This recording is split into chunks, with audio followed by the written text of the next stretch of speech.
অমল বিশ্বাস হেবি ফুটরে, অমল বিশ্বাস হেবি ফুটরে। তোমাদের মনে হতেই পারে এই দাদাটা খেলা করে সমস্ত মেডেল ও কাপ একাই পেয়েছে, তাহলেও ভুল হচ্ছে। তাই এই খেলার কি ঘটনা ঘটেছিল দেখতে হলে ভিডিওটি স্কিপ না করে সম্পূর্ণ দেখতে থাকুন। হ্যালো গাইস, তোমরা সবাই কেমন আছো? আশা করি ভালোই আছো। আমাদের স্কুল মাঠে প্রতি বছরের মতো এবছরও আঞ্চলিক খেলা হবে। মাঠে অনেক জায়গায় সমান নেই, তাই মাটি দেওয়া হয়েছে, কিন্তু সমান করতে হবে। তার জন্য আমার এই গাড়িটা নিয়ে সহজে যাতে সমান হয় সেই ব্যবস্থা করা হচ্ছে।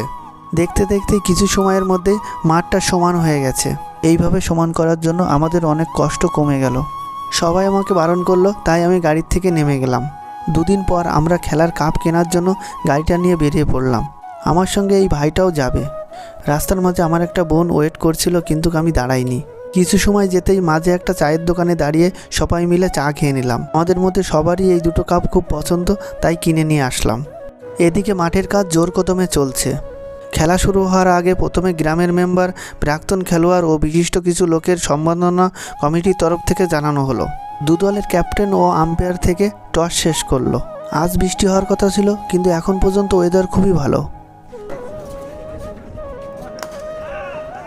সুন্দর শট অ্যান্টনি ব্যাট থেকে এবং 4টি রান। ও গতবারে খুব সুন্দর খেলা করেছিল এখানে। টেন্ডের সমস্ত লোক মনোযোগ দিয়েই খেলা দেখছে। গ্রামের দুজন সমাজসেবী অনুপস্থিত থাকায় পরবর্তীতে তাদের সম্বর্ধনা জানানো হলো। এদিকে মনে হচ্ছে এই দাদা সব কাপ একাই পেয়েছে। অমল বিশ্বাস হেবি ফুটরে, অমল বিশ্বাস হেবি ফুটরে। সমস্ত প্লেয়ারদের মেডেল পরিয়ে প্রাইজ বিতরণ করার পর এই বছরের মতন খেলা শেষ করা হলো।